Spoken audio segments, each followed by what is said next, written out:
Olá, boa noite a todos. Meu nome é Túlio Andrade. Eu estou aqui hoje para convite do CRO, com muita honra. Agradeço aí a, a escolha a, a escolha do meu nome para compartilhar aqui, para representar a ortodontia. E vamos falar hoje sobre um tema muito interessante, sobre um assunto que realmente eu considero que é de alta relevância para o momento atual da ortodontia, que é a possibilidade de darmos um passo além, de avançarmos com novas opções de tratamento, para aumentarmos aí o leque de alternativas que nós temos para cuidar melhor dos nossos pacientes. Então, eu vou iniciar aqui o compartilhamento dos slides. Bom, então, como eu estava dizendo, o tema da nossa apresentação hoje é ortodontia digital de alinhadores à ancoragem esquelética, né? Ou seja, todos os recursos que nós temos dentro da ortodontia digital que permeiam aí pelo uso dos alinhadores, que ganhou grande proporção dentro da ortodontia mundial nos últimos tempos, e com também o uso da própria ortodontia digital, dos recursos digitais, no auxílio, no amparo à ancoragem esquelética. Então, um recurso que aumenta aí a previsibilidade dos nossos tratamentos, nós vamos discutir bastante sobre isso. Para aqueles que não me conhecem, eu sou de Belo Horizonte, minha formação foi na UFMG, aqui mesmo na cidade de Belo Horizonte. Eu cursei especialização de ortodontia na São Leopoldo Mandic, em Campinas, com a equipe do professor Suzuki, professor Jurandir, e em seguida fiz mestrado também na São Leopoldo Mandic, também com a equipe do professor Suzuki.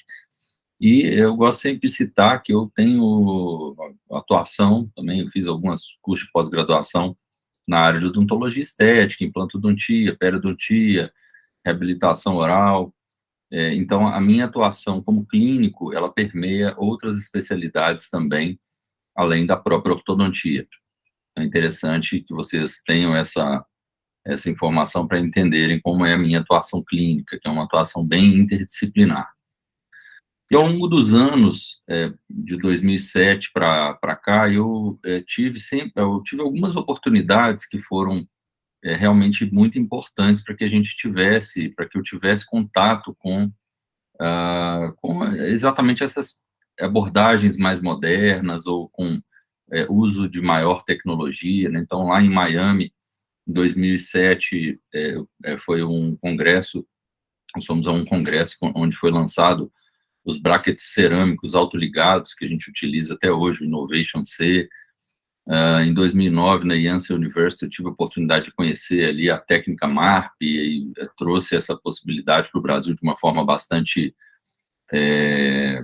bem no início, né, bem no início da técnica, quando a maioria ainda não realizava, e toda essa parte de planejamento virtual, de contato com essas tecnologias, acabou se originando também dessas experiências, não só disso, mas dessas experiências aí fora do Brasil, que realmente ampliaram bastante os horizontes. E atualmente eu atuo aqui em Belo Horizonte, no meu consultório, uma clínica privada, para aqueles que são aqui de Belo Horizonte, no bairro Cidade Jardim, uma região muito agradável da cidade, e atuo como palestrante em cursos aqui no Brasil, fora do Brasil. Atualmente sou presidente da Câmara Técnica de Ortodontia aqui do CRO-MG, e também gosto de destacar bastante isso, porque compõe aí a minha formação e a origem de parte do que nós vamos conversar hoje, que é o fato de eu ser consultor científico de algumas empresas, dentre elas o Grupo Slides, que é aqui de Belo Horizonte, então consultor científico aí na área ortodôntica, da empresa PecLab, que fabrica implantes e também dispositivos de ancoragem esquelética para ortodontia, e consultor clínico de desenvolvimento do laboratório Kika Ortodontia. Eu coloco isso também como um disclaimer, né? Claro que é importante a gente posicionar aqui a relação com as empresas para que vocês tenham clareza de onde estão vindo as informações. Partindo aqui para informações relevantes do nosso mercado, olha lá. Nós temos aqui no Brasil o maior número de dentistas dentro de um país de todo mundo. Então, no país aqui, no Brasil, nós temos quase 20% dos dentistas do mundo atuando aqui dentro do nosso país. E o número de faculdades, né, vem aumentando bastante. Atualmente aqui nós temos um dado de 2019 comparado com o dado de 2015, mostrando um aumento de 220 faculdades, né, 220 cursos no Brasil, avançando aqui para 504 cursos, né, e o número de estudantes que vão se formando por ano vai aumentando, e isso torna o nosso mercado particularmente muito competitivo, o que dá características muito peculiares para esse mercado. E dentro dessa linha de raciocínio, né, entendendo que o nosso mercado é competitivo acima da média e que, diante disso, para que nós tenhamos a possibilidade de ter sucesso, para que cada um de nós tenha sucesso na profissão, nós vamos ter que nos esforçar mais e mais. É interessante pensar nessa curva, né, que é uma curva de difusão e inovação, que mostra que apenas lá no início de uma nova técnica, né, quando surge uma nova abordagem, por exemplo, vamos falar aí de alinhadores, né, no início, apenas 2,5% do conjunto de usuários ou de profissionais, vamos falar aqui da odontologia, utilizam a técnica. Então, são os inovadores. Quando um grupo maior vai tomando contato com a técnica, né, a gente tem os chamados early adopters, ou seja, aqueles que adotaram a técnica de forma precoce. Chega a um certo ponto da curva em que a gente tem uma maioria inicial e uma maioria tardia, onde a gente tem maior parte dos usuários, né, maior parte dos profissionais aqui já em contato com uma determinada técnica, e aí podemos chamar aqui de retardatários, né, uma pequena faixa remanescente que usa uma técnica nova de forma bastante tardia.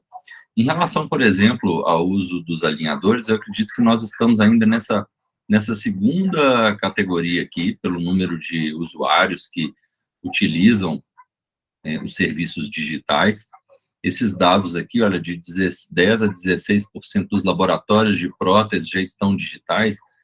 Os laboratórios de prótese já estão mais à frente no uso dos planejamentos digitais, porque a implantodontia ela se iniciou primeiro, há um tempo muito maior do que a ortodontia, no uso dos recursos chamados de CAD/CAM, né? Então, imaginem que nas áreas que já estão mais avançadas, ainda se pode dizer que tem quem está entrando nessa área, né, quem está começando a utilizar esses recursos, está ainda sendo considerado um pioneiro da técnica, né? Ou seja, ainda há momento, estamos ainda no momento em que podemos nos diferenciar utilizando esses recursos de maior tecnologia, de maior sofisticação.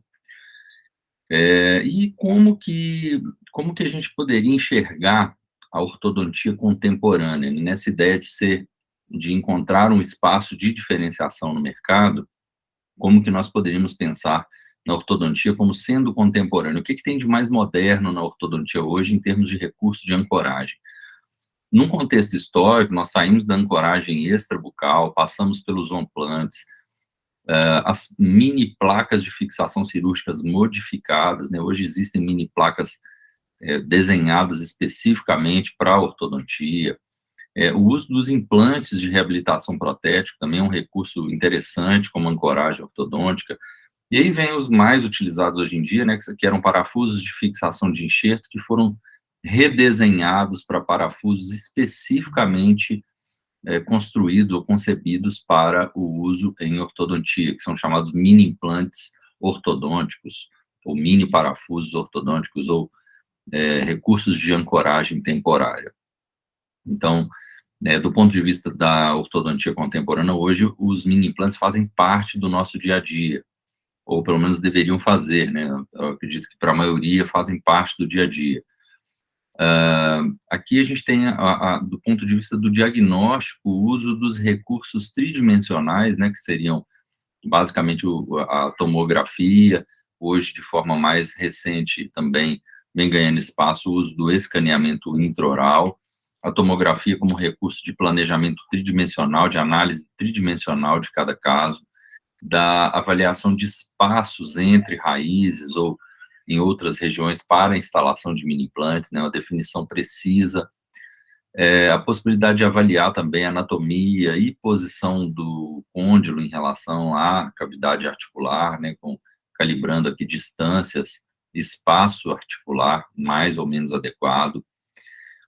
Nos recursos ortodônticos mesmo, né, naquele aparato que a gente utiliza ali para mover os dentes dos pacientes, a gente tem fios de alta tecnologia que, com variações de temperatura, eles podem ter maior ou menor flexibilidade, são chamados os fios termoativados. Existem fios que têm diferentes tratamentos térmicos na região anterior, intermediária e posterior, dando com maior flexibilidade na região anterior e menor flexibilidade na região posterior.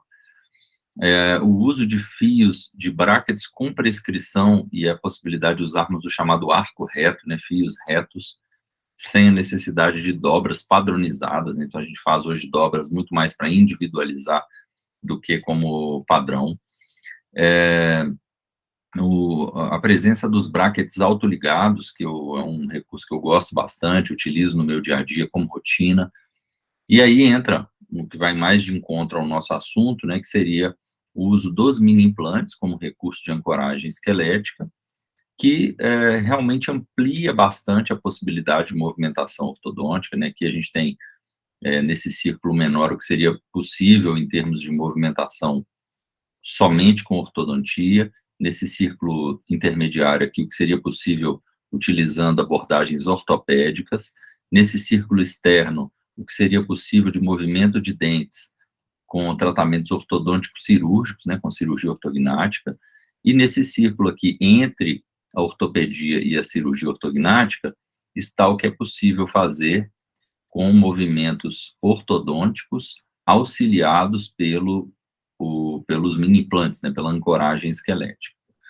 Existem alguns recursos também que vêm sendo estudados, que eu acho bastante interessantes também do ponto de vista da ortodontia contemporânea, que é a aplicação de laser, de perfurações ósseas para aumentar o turnover celular, para aumentar, fazer aquele efeito wrap, né, que é de aumento do metabolismo celular, da atividade osteoclástica e, consequentemente, aumentar a velocidade da movimentação ortodôntica. E, naturalmente, os alinhadores, né, que estão fazendo bastante barulho aí atualmente, né, tem ganhado bastante espaço, e aí nós vamos discutir um pouquinho sobre isso. Vamos começar mostrando aqui um caso clínico que foi tratado um pouco mais de 10 anos atrás, uma paciente que tem uma face equilibrada, uma moça muito bonita, que tem um sorriso bonito, mas que se incomodava com os dentes tortos na região anterior. Ela sentia necessidade de uma correção, sentia que o sorriso tinha uma conotação um pouco mais infantil. Nós fizemos uma avaliação, entendemos que ela tinha uma leve relação oclusal de classe 2, precisaria de uma correção anteroposterior sutil. Avaliamos, claro, ela com todo o cuidado necessário, avaliamos aqui a posição do côndilo em relação à cavidade articular, mas a paciente apresentava uma boa saúde articular, um bom aspecto, um equilíbrio de face também. Aqui a gente mostrando os brackets autoligados cerâmicos, né, como tem uma estética bem favorável, é bem interessante essa possibilidade de tratamento para pacientes que têm uma exigência estética, né, mas que precisa de uma abordagem com ortodontia fixa para um movimento maior, né. Nesse caso aqui, vejam que depois que ocorre uma desarticulação, fica mais evidenciado a relação oclusal de classe 2. Nós optamos pela instalação de mini implantes, então fizemos aqui o uso de mini implantes, que foram instalados à mão livre, né, vamos dizer assim, sem nenhum tipo de guia, sem nenhum tipo de planejamento virtual, e aí com isso a gente teve a instalação de um pouquinho mais baixo, outro um pouquinho mais alto. Vejam que numa etapa um pouco mais adiantada, aqui já com 4 meses de tratamento, nós tivemos que colocar um gancho mais alto, um gancho mais baixo, para que a gente pudesse dinamizar as forças e não continuar criando uma assimetria no nosso plano oclusal. um desnível no nosso plano oclusal. Aí continuamos o tratamento, vamos corrigindo ali o aspecto sagital. Vejam que a gente vai conseguir uma movimentação em um tempo bastante curto. Aqui em 12 meses, nós conseguimos um nível de engrenamento oclusal bastante satisfatório e uma correção total ali da relação oclusal de classe 2 que existia. E aí, o paciente com a contenção colada de canino a canino, e bastante feliz com o tratamento, com o resultado do tratamento. Aqui um acompanhamento, um acompanhamento depois de 3 anos de tratamento, então mostrando bastante estabilidade nos resultados, né? Uma oclusão bastante bem engrenada, um pouquinho de sangramento, porque a gente aproveita para fazer esses acompanhamentos aí, no momento em que o paciente volta para fazer uma limpeza, né? Então, às vezes, no momento em que se segue ali a limpeza, a gente tem um pouquinho de sangramento. E aí, mais um acompanhamento aqui 10 anos depois, alguns sinais de envelhecimento da dentição, algum desgaste, mas a oclusão continua bastante engrenada, bem justinha, o que nos dá bastante satisfação aí em ver que o nosso resultado foi obtido de forma rápida, consideramos rápido, né, 12 meses para uma correção ortodôntica, mas ainda assim garantiu estabilidade, porque foram respeitados os critérios oclusais, e a paciente tem uma estética preservada, uma harmonia facial preservada, e a saúde bucal, o equilíbrio funcional preservado também. Nós partimos sempre de um conceito básico, né, que é o diagnóstico, é um pouco, chega a ser clichê, né, falar da importância do diagnóstico, mas realmente eu não me privo de sempre iniciar com essa abordagem, né, porque como nós podemos ver ali na famosa história da Alice no País das Maravilhas, né, quando ela se encontra com um gato na árvore ali, numa encruzilhada, e ela pergunta para ele qual é o caminho que ela deve seguir, e ele devolve a pergunta e pergunta, mas para onde você está indo? E ela, não sei. E a resposta dele é, para quem não sabe para onde vai, qualquer caminho serve.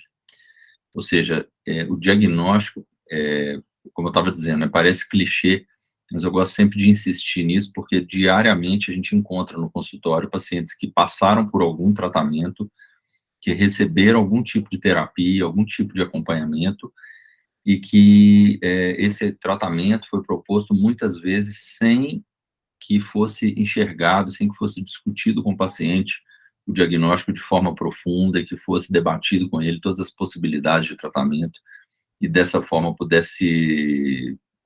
pudéssemos entregar o melhor resultado sempre para os nossos pacientes, tá? Então, eu gosto da ideia de trabalhar o diagnóstico baseado na face, com ênfase no sorriso, né, porque é a área que nós conseguimos trabalhar melhor, né, então a gente trabalha muito bem no sorriso, e trabalhando a dimensão vertical, o aspecto transversal também da forma do arco, a gente consegue impactar bastante o sorriso dos nossos pacientes, né? Então é importante entender que existem diferentes classificações, diferentes situações, né, de má oclusão. Por exemplo, quando a gente tem aqui um paciente que a gente chama de padrão 1, mesofacial, ou seja, um paciente que é equilibrado do ponto de vista antero-posterior e é equilibrado do ponto de vista vertical, mas que apresenta dentes tortos, né, apresenta alguma atipia de posição dentária, a gente vai desenvolver um tratamento corretivo, um tratamento de movimentação ortodôntica corretiva. Enquanto, quando nós temos desequilíbrios no sentido antero-posterior ou no sentido vertical, a gente vai conduzir um tratamento ortodôntico de compensação, um tratamento que vai numa direção de compensar um problema esquelético com inclinações alternadas ali na posição dos nossos dentes. Mas sempre em busca de equilíbrio, sempre em busca de padrões de estética que possam nos nortear. É claro que existem aí algumas normas, nós não vamos entrar aqui nos pormenores, mas eu gosto muito de fazer as medidas dos terços da face, comprimento de lábios, posição de incisivos em repouso, o próprio comprimento e largura dos incisivos, eu faço sempre que possível uma análise o mais aprofundada possível de todos esses aspectos para que a gente possa entender exatamente qual a melhor abordagem para cada paciente.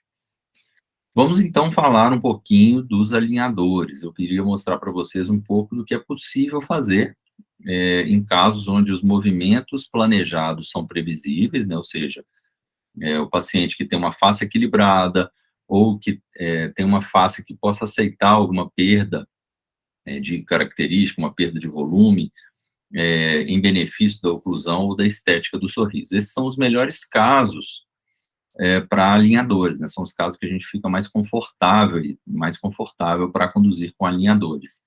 Nesse caso aqui, por exemplo, era um apinhamento de moderado, o paciente apresentava uma mordida aberta leve, nós conduzimos o tratamento com um número reduzido de alinhadores, um caso já um pouquinho mais antigo, nós usamos alinhadores chamados in-house, né, alinhadores não, feitos de uma forma mais artesanal, vamos dizer assim, e vejam como essa paciente apresentava um sorriso não muito equilibrado, ela tinha dentes com um formato bastante triangular, o que nos permitia fazer algum desgaste interproximal.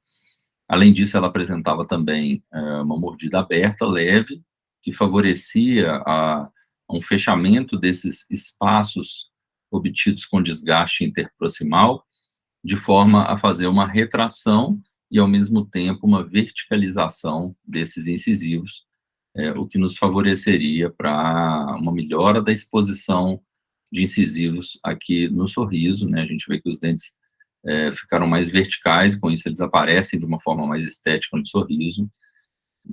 Aquela mordida aberta que aparecia na região anterior se fecha, então a gente tem uma oclusão melhor ajustada.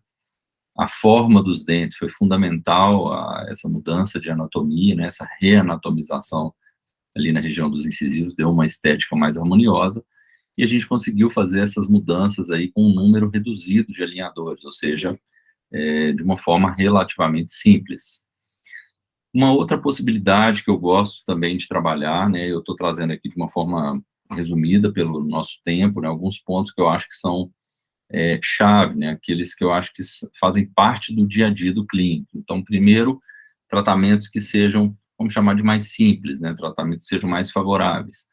Em casos mais complexos, nós podemos lançar mão de tratamentos híbridos, que seria basicamente usar alinhadores combinados aos brackets no mesmo tratamento. Então, nesse caso aqui, a paciente desejava fazer um tratamento com alinhadores, mas eu julguei que o tratamento com alinhadores poderia não ser tão favorável logo de princípio, pela grande necessidade de movimentos, de angulação, de inclinação, de extrusão, movimentos não tão favoráveis aos alinhadores.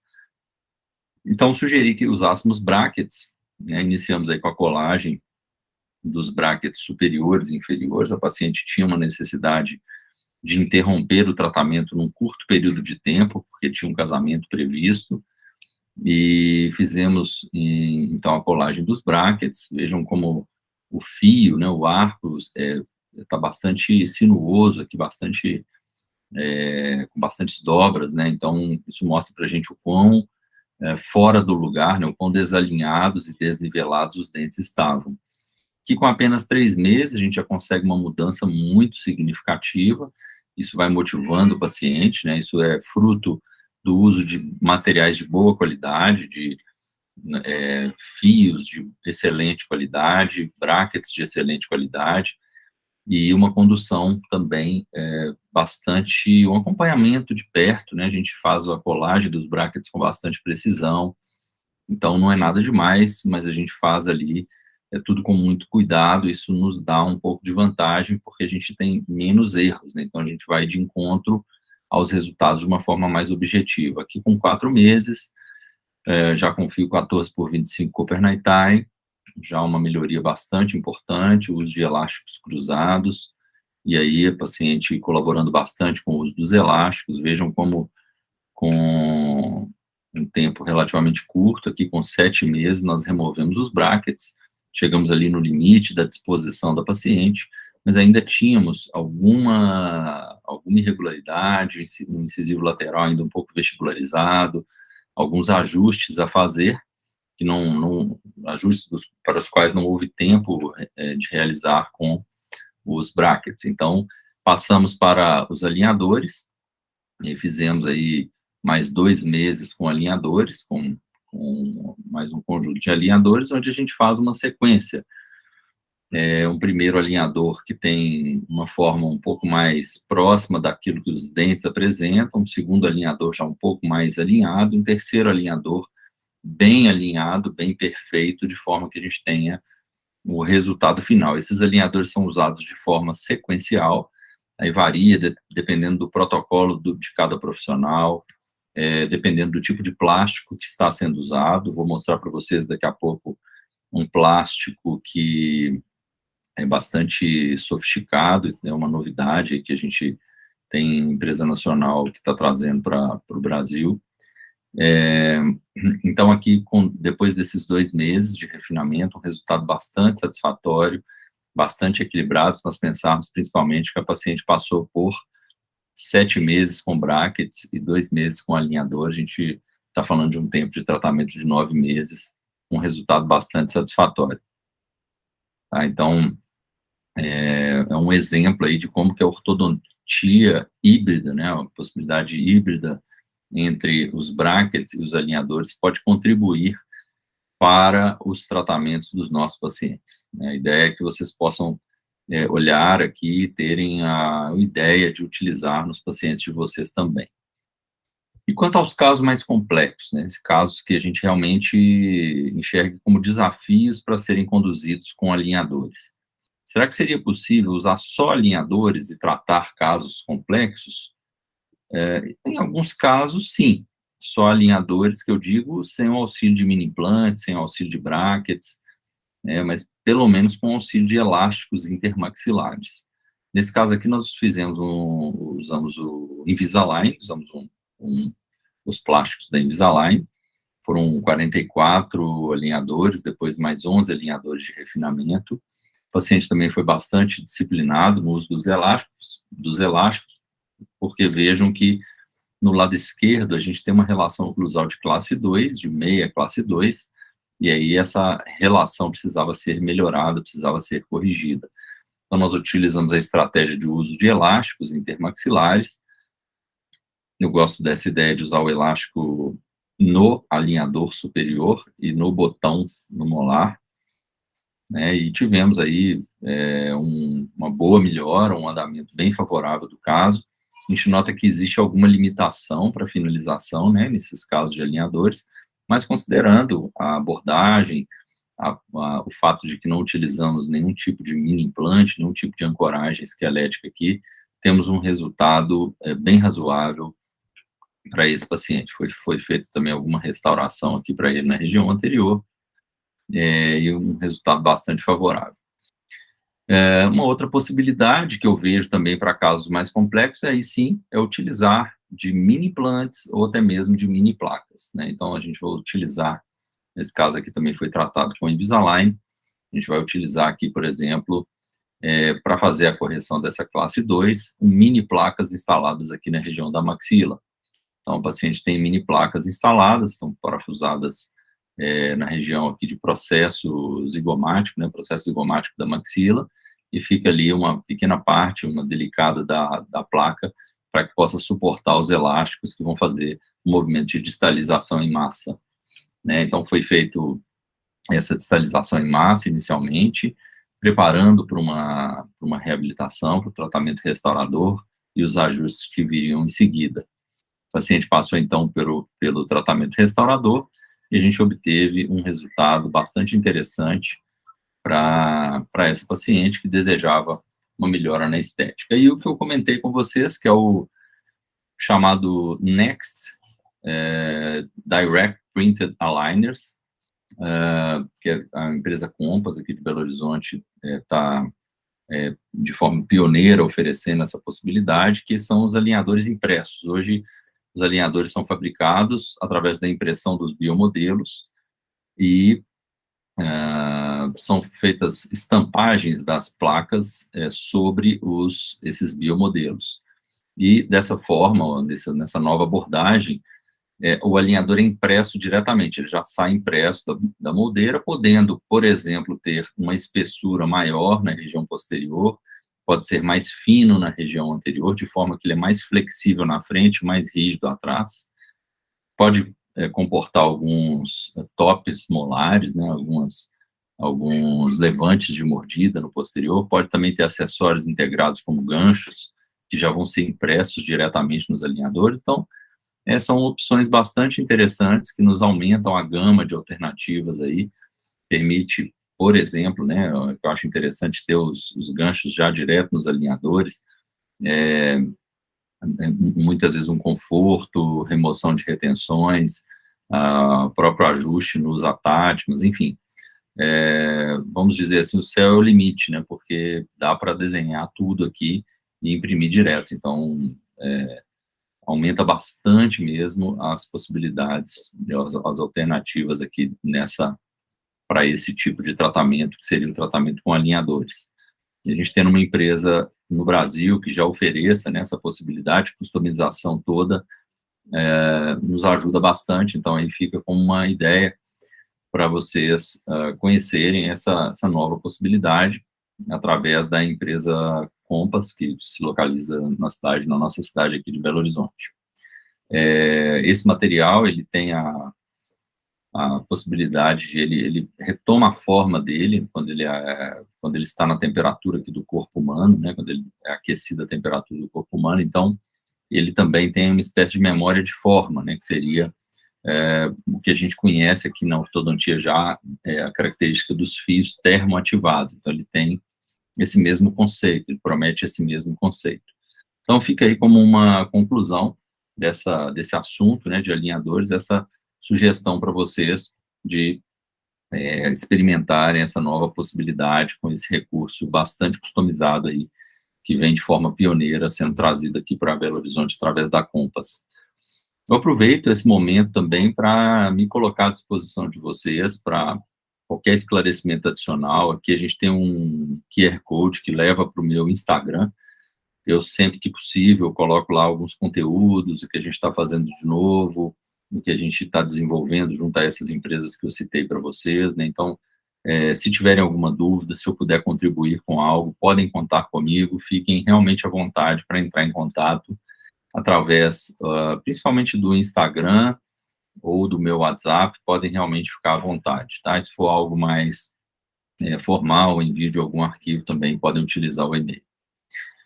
Seguindo, então, eu chamo a atenção para uma nova possibilidade que vai além, né, quando a gente pensa em ortodontia digital, eu acho que muitos ortodontistas hoje pensam só em alinhadores, mas eu enxergo um pouco mais além disso, né, então eu gosto muito dessa parte de ter os mini implantes associados ao planejamento digital, utilizando aí os protocolos CAD/CAM, que são recursos que são desenhados por computador e são fabricados também por máquinas, né? Então, a gente desenha lá no computador e tem a construção através de impressão 3D, de fresagem, enfim, de diversas formas de fazer isso. A ideia é usar esses recursos como forma de transpor, né, de superar os desafios e executar, por exemplo, a técnica MARP de forma consistente e com resultados de qualidade. A técnica MARP, tenho falado muito sobre ela, é uma técnica que não é tão simples, ela requer um pouco mais de cuidado, então ela é muito bem-vindo o uso do fluxo digital, do sistema CAD/CAM para a técnica MARP.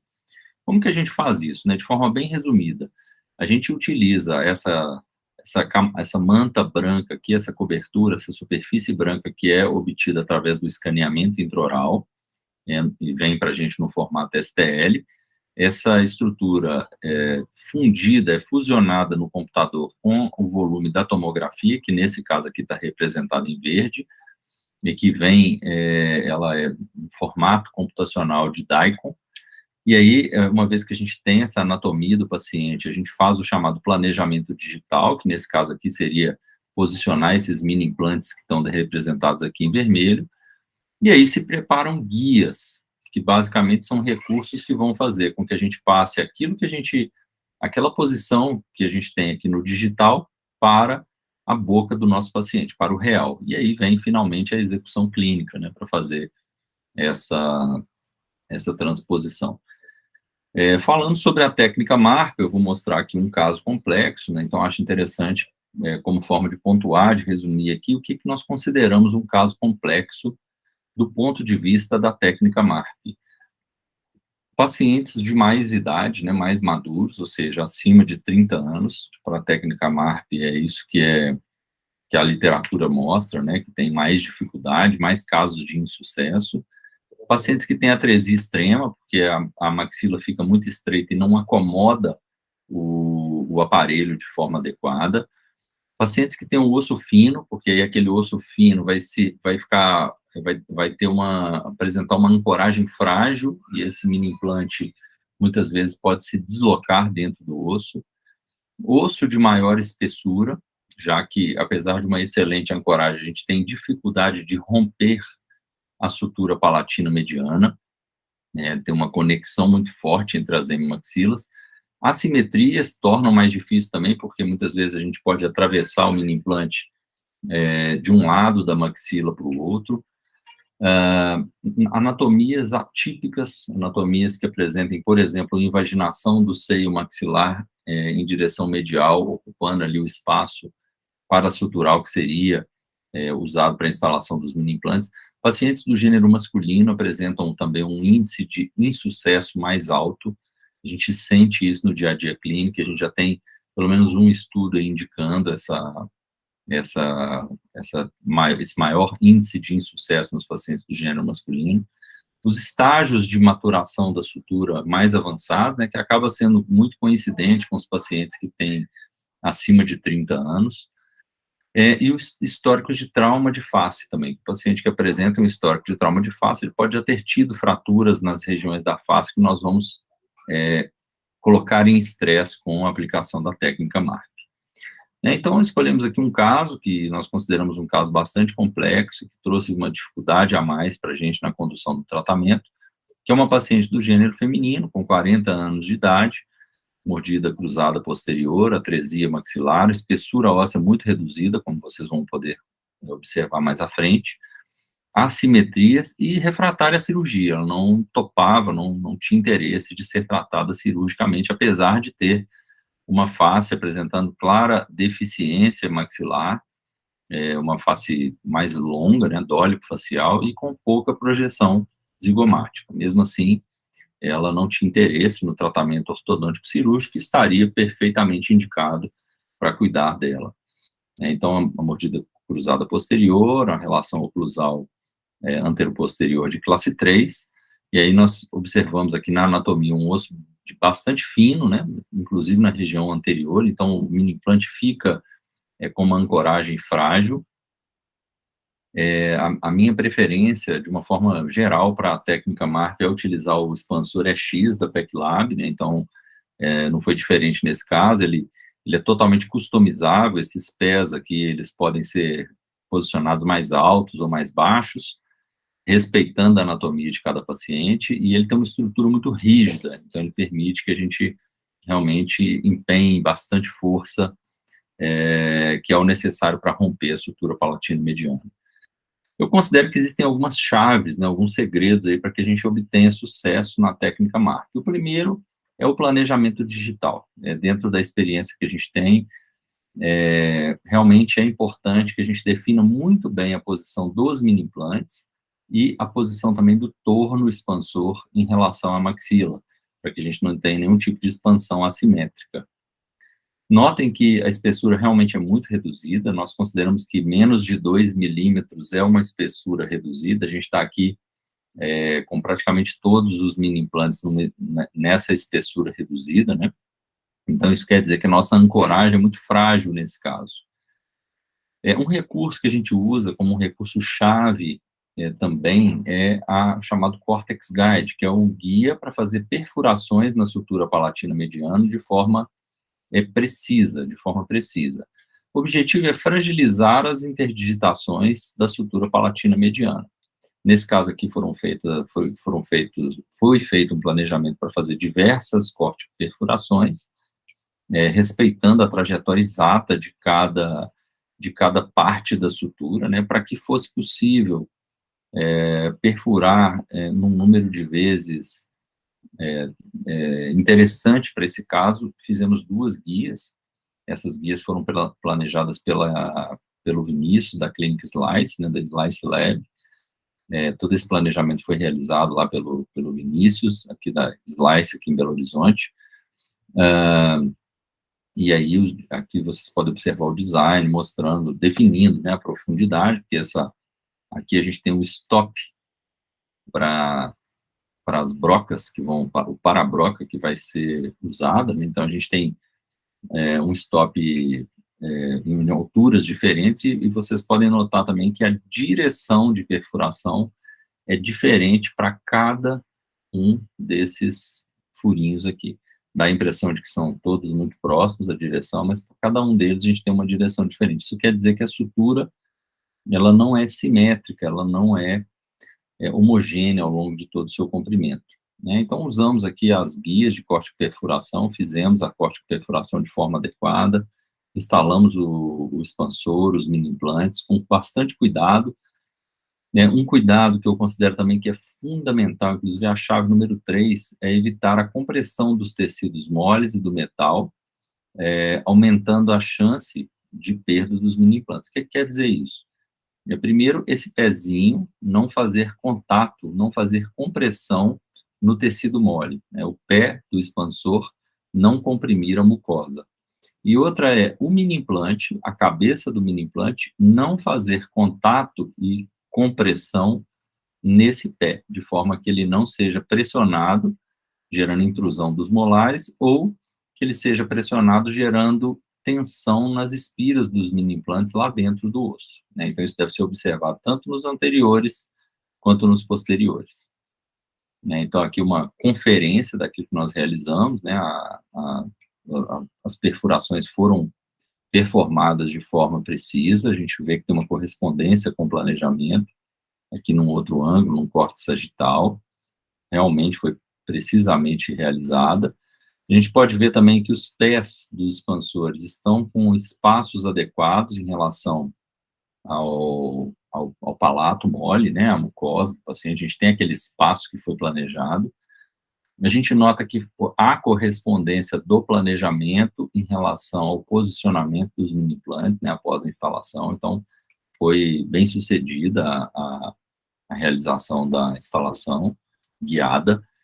E a abordagem clínica, foi feito 1/4 de volta de ativação, ou seja, 0,2 milímetros de ativação por dia, ao longo de 21 dias. E eu já aproveito para chamar a atenção aqui para o quarto ponto-chave, que é individualizar a ativação e monitorar cuidadosamente o paciente. Então, a gente recomenda que o paciente seja visto a cada 7 dias. Essas ativações não são feitas à revelia, a gente observa. Por exemplo, nesse caso, após 21 dias, nós observamos a mesialização do elemento 16, ou seja, para que o molar esteja vestibularizando, um ou mais desses mini implantes está se movendo dentro do osso, ou seja, perdeu-se a ancoragem esquelética. Quando nós observamos que teve essa alteração nos molares, que aqui a gente vê também uma inflamação tecidual, né? No tecido mole, ao lado do mini implante, a gente vê uma alteração, demonstrando que há um deslizamento. Nós pensamos no seguinte: vamos desativar o aparelho, vamos voltar ele para a posição inicial, aguardar algumas semanas para que a gente possa ter uma cicatrização óssea, e vamos reiniciar a ativação de uma forma mais rápida, contando muito mais com a ancoragem dental do que com a ancoragem esquelética. Esse tempo planejado de espera seria de 30 dias, a gente acabou, por motivos aí da pandemia, esperando um pouco mais, então 50 dias depois nós reiniciamos, né, as novas ativações. Então aqui o expansor fechado completamente, vocês podem ver que a gente observa com o monitoramento uma perda óssea no entorno desse mini implante, né? Então a gente tem perda óssea detectada, é fato que há perda óssea. Mesmo assim, a gente ativou novamente 2/4 de volta por dia, e a gente observa que a gente tem uma pequena abertura de diastema, que ainda não nos deixa totalmente satisfeito, mas mostra que algum tipo de rompimento sutural já foi obtido. Vejam a discrepância entre a magnitude de abertura do parafuso expansor e a magnitude de abertura do diastema.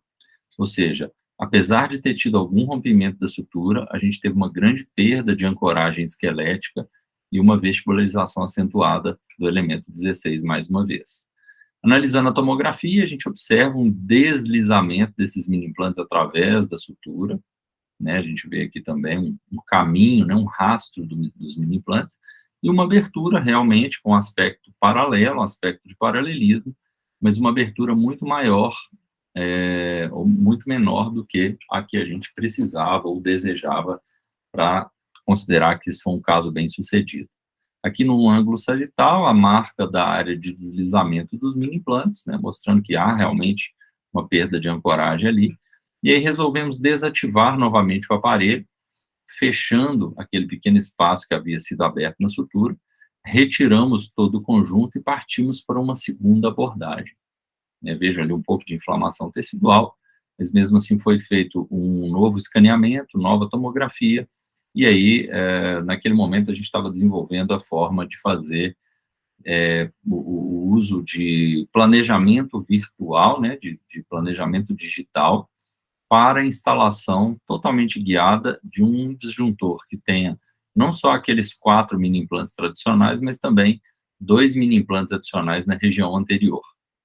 Então, esses mini implantes também foram planejados de forma criteriosa. Nesse caso, nós conseguimos mover todo o conjunto para anterior, de forma que os mini implantes, os 4 mini implantes principais ficassem um pouco à frente daquelas perfurações prévias que já tinham sido feitas. Aqui, na instalação com 6 mini implantes, a gente tem aí um conjunto instalado com bastante cuidado, respeitando toda aqueles cuidados, né, aqueles detalhes que foram mencionados, e começamos aí uma ativação bastante sólida, com 7 dias de ativação. Fazemos aí um acompanhamento passo a passo, né, com 30 dias de ativação, 6 milímetros de expansão na área do expansor, 6 milímetros de abertura do expansor. A gente vai tendo uma abertura de diastema, uma preservação tecidual, mas com algum dano. Vejam que aqui a gente tem alguma perda de ancoragem, algum deslizamento desse mini implante, né? Então, mini implante posterior, mesmo que a gente tenha ancoragem boa na frente, o posterior ainda estava no osso fino, mas vejam como que o diastema já vai abrindo de uma forma mais ampla, né? A gente vai tendo uma movimentação maior, realmente, do ponto de vista clínico, ainda mantendo ali aquele deslizamento na mucosa. E aí a gente tem, finalmente, com 40 dias, 8 milímetros de abertura no torno expansor, a abertura de um diastema bastante considerável, que nos leva a crer que a gente teve sucesso.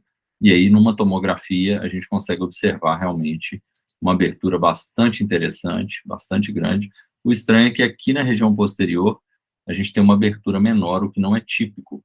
Eu chamo a atenção para vocês de como ocorre esse rompimento da sutura lá na região posterior. Pode acontecer de duas formas.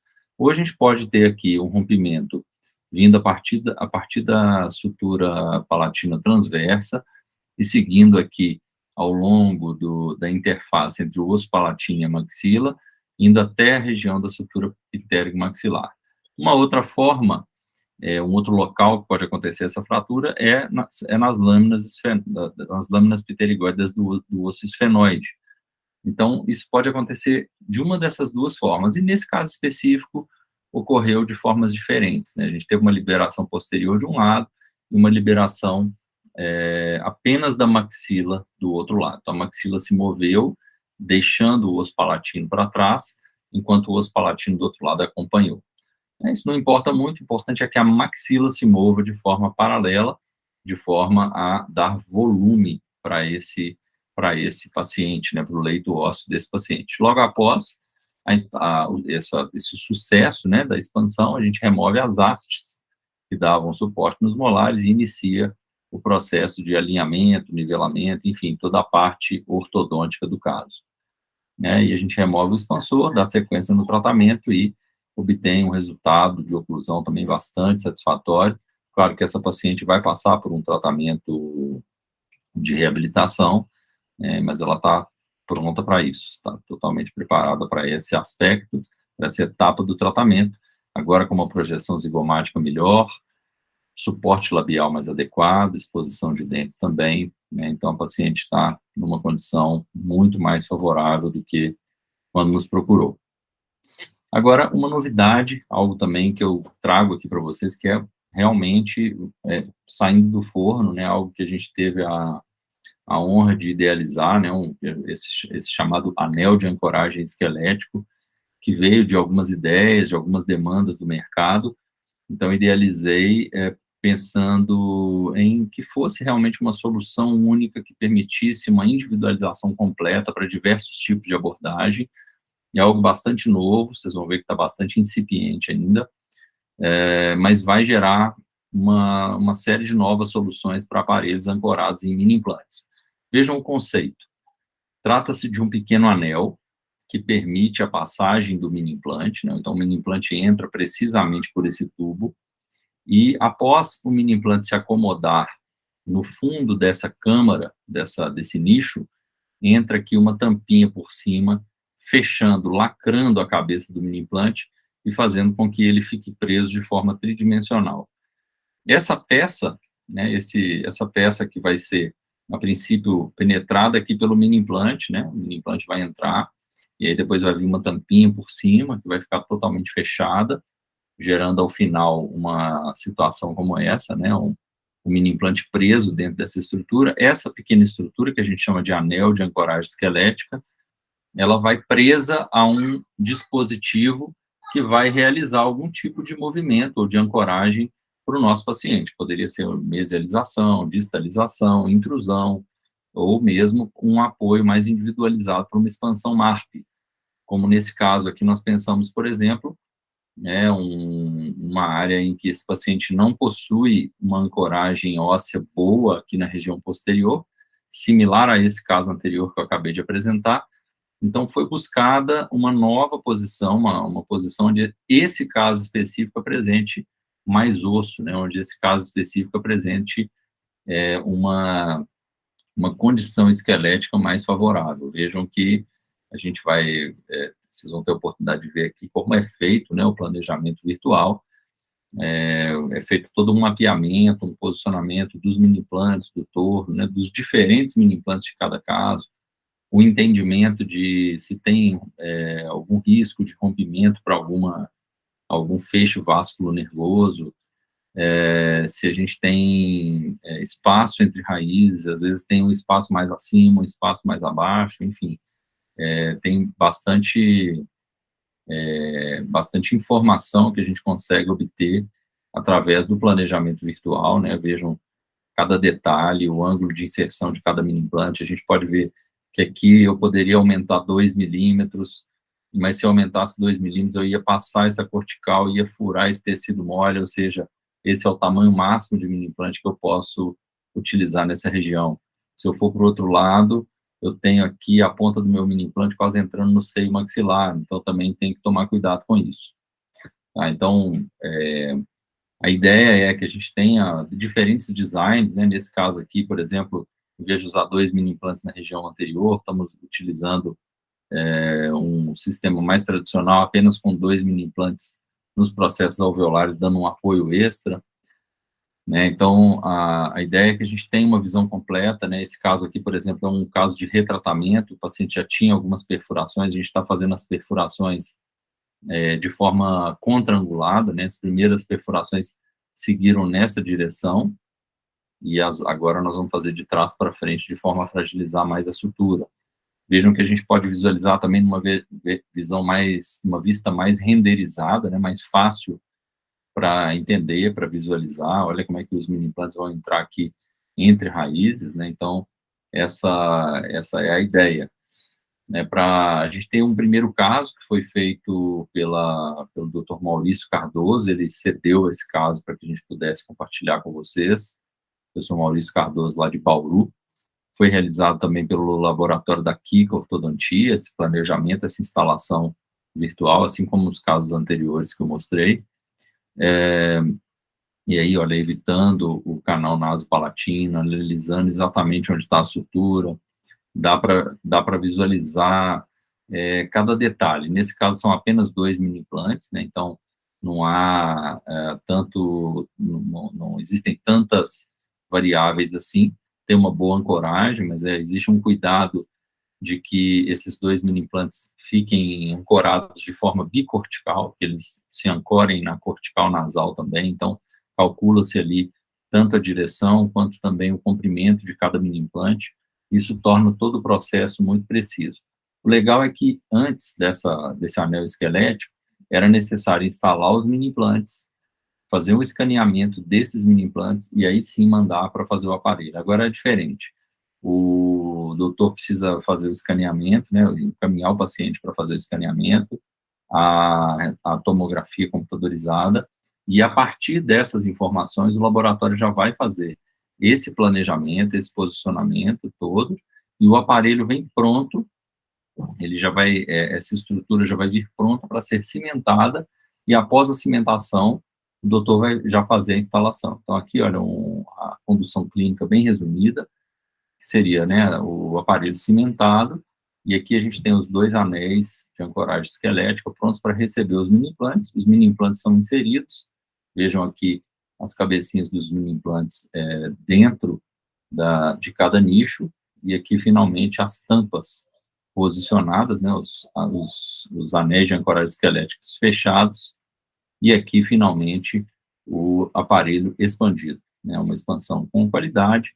Nesse caso, existem alguns acessórios aqui que vão ser utilizados para diferentes mecânicas e de intrusão, enfim, coisas que não vêm ao caso, detalhes que não vêm ao caso. E, como último recurso, eu queria mostrar também para vocês a possibilidade de uso dos mini-implantes, chamados de MIP, também são mini-implantes novos, produzidos aí pela empresa PECLab, são mini-implantes que a gente usa para reabilitação protética provisória. Temos aqui o nosso amigo, o Henrique, que tem uma ausência de um incisivo lateral, né, a genesia de um incisivo lateral. Ele já recebeu um tratamento no passado e ficou aguardando o melhor momento para que pudesse receber uma reabilitação futura. Mas vejam que ele tem um provisório adesivo aqui, mas essa região ele apresenta uma assimetria do sorriso, apresenta uma mordida aberta, e a ideia é que a gente possa fazer um mini implante que acomode uma coroa provisória e que permita que a gente faça extrusão desses elementos apoiado nesse mini implante. Então, ao mesmo tempo que ele vai ter uma função de reabilitação protética provisória, para que a gente tenha durante o tratamento um conforto estético, a gente também quer que esse provisório, esse mini implante ancorado no provisório, nos sirva de ajuda de ancoragem esquelética para que a gente possa mover os dentes e alcançar essa situação aqui projetada no design digital do sorriso dele. Então, a ideia seria preservar o osso alveolar, né, tendo assim maior previsibilidade, né, seria muito ruim se a gente lesasse esse osso alveolar, que será futuramente usado como ancoragem do nosso futuro implante, né, do futuro implante do paciente. Então, com maior previsibilidade, maior qualidade na estética também desse provisório e maior qualidade peri-implantar. Então, um trabalho fantástico aí do Slice Lab, que projetou todo esse design, vejam, em azul, né, o design do futuro dente. Nós passamos já o escaneamento tanto com o provisório quanto sem provisório, então ficou fácil porque foi reproduzida aquela anatomia de dente provisório que já existia, aí o planejamento virtual do posicionamento do mini implante dentro do processo alveolar. Como eu tinha mencionado, a partir daí a gente tem guias, nesse caso, são duas guias, né, uma guia para uma broca de perfuração prévia, e em seguida uma guia para a chave de instalação do mini implante, e a gente já tem um provisório já com coping, que foi também, ele já vem de fábrica para ser cimentado sobre a cabeça do mini implante. Então é feito o broqueamento, claro que com bastante irrigação, é um procedimento simples, rápido, a broquinha vai guiada, então com alguns segundos a gente faz a perfuração total até aquela marca planejada, até o stop da broca, de acordo com o material que está sendo utilizado, e em seguida a gente vai fazer a inserção do mini implante em si. A ponta do mini implante é guiada pela perfuração prévia, né? Então a gente tem uma entrada inicial, pode ser feita de forma manual, ou pode ser também com a própria chave de inserção do mini implante, nesse caso é uma chave específica para esse mini implante. Então, normalmente a gente faz a inserção inicial, o mini implante está muito bem centrado no guia, né, bem centrado no guia, e em seguida a gente vai fazer a entrada, a penetração desse mini implante até a marca desejada, até a marca planejada. Vocês veem que o mini implante fica muito bem posicionado, de forma que, com aquele guia que eu mostrei antes, a gente leva aquele guia em posição, e aí apenas faz a cimentação do mini implante nessa posição, ou perdão, do provisório nessa posição. Então está aqui, mini implante instalado, né, com o ombro subgengival, o ombro desse mini implante ficou subgengival de forma planejada, exatamente para que pudéssemos ter um perfil de emergência adequado. Então, ficou muito legal. A cor, esse provisório foi fresado, nós fizemos uma pequena cobertura com resina por cima para melhorar um pouquinho a cor. E vejam que eu já estou utilizando aqui fios com dobras de extrusão, né, são fios iniciais com dobras de extrusão, exatamente para permitir que esses incisivos e caninos, enfim, os dentes vizinhos, sofram extrusão e o mini implante não vai sair do lugar, exatamente porque está ancorado no mini implante, né? O provisório não sai do lugar porque está ancorado no mini implante. Então, eu deixo aqui as mensagens finais, né? São uma espécie de resumo aqui, que seria que a ortodontia digital, ela hoje é uma realidade e também uma forte tendência para o futuro. Lembrando do nosso mercado super saturado, super competitivo, e nós temos que estar sempre ligados, o que é tendência, o que vai fazer a diferença para o nosso paciente, né? Então, para a gente poder estar à frente ou estar junto com aqueles primeiros usuários das melhores técnicas. O sistema CAD/CAM, ele pode ser usado, então, como uma ferramenta para elevar os níveis de precisão, de segurança e de consistência no dia a dia do ortodontista. Eu dei alguns exemplos aqui, mas existem outras possibilidades de uso dos diferentes recursos, né, dentro do sistema CAD/CAM, inclusive na comunicação entre especialidades também. A tecnologia, esse é um ponto fundamental, ela não elimina os cuidados necessários em cada técnica. Você continua sendo o piloto. É importante entendermos que você continua sendo o dentista, por mais que tenha um amparo de um terceiro, de um prestador de serviço que vai fazer um planejamento virtual, porque é claro que nós mesmos podemos fazer, mas muitas vezes nos falta tempo para lidar com tanta variedade de técnicas que existem, né? Então, eu particularmente prefiro delegar esse planejamento virtual e apenas fazer a parte clínica. Mas é importante entendermos, né, que não basta mandar o escaneamento para a Invisalign, os alinhadores vão voltar prontos e a gente vai entregar para o nosso paciente. Nós é que precisamos definir como vai ser o setup, que tipo de recurso auxiliar que nós vamos utilizar, qual que é o melhor tipo de alinhador para o nosso paciente, né? Agora nós ainda temos a possibilidade de customizar na espessura do plástico, então isso tudo pode ser sugerido pela empresa, mas você é o piloto. Essa é a mensagem. Nós temos um grupo de ortodontia, o grupo de ortodontia fechado, do qual eu faço parte com muito orgulho e no qual eu sempre tenho muito aprendizado, eu aprendo muito lá com cada um dos membros, são grandes ortodontistas que fazem parte, e o líder desse grupo, o Basílio Bernal, ele usa muito essa frase que eu me inspiro nele para utilizar aqui com vocês, porque eu acho que é uma mensagem muito importante, principalmente no mundo dos alinhadores, né, que nós falamos um pouco sobre isso hoje. Dá a impressão para o usuário de que basta enviar um arquivo digital e o tratamento vai chegar pronto para o seu paciente, e não é dessa forma que funciona. A gente precisa realmente entender o que está fazendo, conduzir o tratamento, acompanhar clinicamente, porque sem isso os tratamentos não terão o resultado que os pacientes esperam, né, que nós naturalmente esperamos oferecer para os nossos pacientes. Então, contem sempre com o apoio da Câmara Técnica de Ortodontia do CRO-MG, a qual eu tenho a honra de presidir no momento.